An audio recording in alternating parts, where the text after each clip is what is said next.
Mga artistang naging kasintahan ng heartthrob noon na si John Lloyd Cruz. Number 1, Kay Abad. Isa si Kay Abad sa naging girlfriend ni John Lloyd Cruz noon, nagkahulugan ng loob ang dalawa dahil nagkasama sila sa mga pelikula, tulad ng Tabing Ilog. 15 years old pa lang si Lloydie noon at si Kay naman ay 14 years old, marahil ay matatawag pa itong puppy love dahil sa napakabata pa nila, nagkahiwalay ang dalawa sa di alam na rason. Number 2, Krista Renillo. Naging magkasintahan din si Krista Renillo at John Lloyd Cruz, dahil sa kasikatan ni Lloydie noon marami ang mga director na humahabol sa kanya, sa isang pelikula sa GMA noon ay nagkasama sila ni Krista at nagkamabutihan ito, 3 months lamang silang naging magkasintahan at nagkahiwalay din dahil busy sila pareho sa taping. Number 3, Shara Soto. Naging secret relationship ni John Lloyd Cruz ang actress, singer na si Shara Soto noon, mahigit 2 years din na nagtagal ang kanilang relasyon, hanggang napagod ang actress dahil sa kapos na oras ni Lloydie para sa kanilang relasyon, nagkahiwalay ang dalawa noong 2003. Number 4, Liz Oy. Nakarelasyon ng 3 taon ni John Lloyd Cruz ang stylist noon na si Liz Oy, nagsimula ang kanilang pag-iibigan noong 2006, sabi ni Liz nagkahiwalay sila ni Lloydie, dahil sa kanya-kanyang rason at mga bata pa daw sila noon.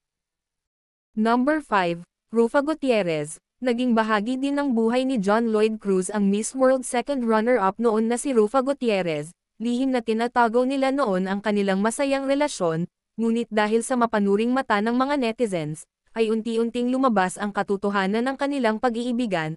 2009 nang sila ay nagsimulang magkarelasyon ni Rufa, at dala ng maraming intriga na ibinabato sa kanilang dalawa, pati na ang pagtutol ng ina ni Rufa na si Annabel, ay nagdesisyon sila na tapusin na lang ang kanilang relasyon. Number 6, Shaina Magdayaw. Isa si Shaina Magdayaw sa tagahanga ni John Lloyd Cruz noon dahil sa galing nito sa pag-arte at maginoo, naging magkasintahan sila noong 2010, at tumagal ito ng 2 taon, nagkahiwalay sila dahil sa mga intriga at haka-hak ng mga netizens tungkol sa pagdidate nila ng aktor na si Piolo Pascual. Number 7, Angelica Panganiban. Nagkasama na noon si John Lloyd Cruz at Angelica Panganiban sa pelikula, kaya't magkakilala na sila dati pa. 3 years na magkarelasyon si John Lloyd at Angelica noon, sa tagal ng kanilang relasyon ay akala ng lahat ay sila na magkakatuloyin, ngunit sa di inaasahan ang pangyayari ay nagkahiwalay ang dalawa sa hindi alam na dahilan. Number 8, Ellen Adarna. Unang nagkita at nagkakilala si Lloydie and Ellen noon, ay nang nag-mall show ang aktor sa Cebu noon, at si Ellen ay high school pala at that time, super crush niya si John Lloyd. Unang nakilala si Ellen noon sa TV show ng GMA na Bubble Gang, hanggang sa makuha siyang guest sa Home Sweetie Home. At doon naging close ang dalawa, nagkarelasyon sila at nanirahan sa Cebu sa hometown ni Ellen, nagkaroon sila ng isang anak, ngunit kalaunan ay nagkahiwalay din dahil sa hindi pagkakaintindihan ng dalawa.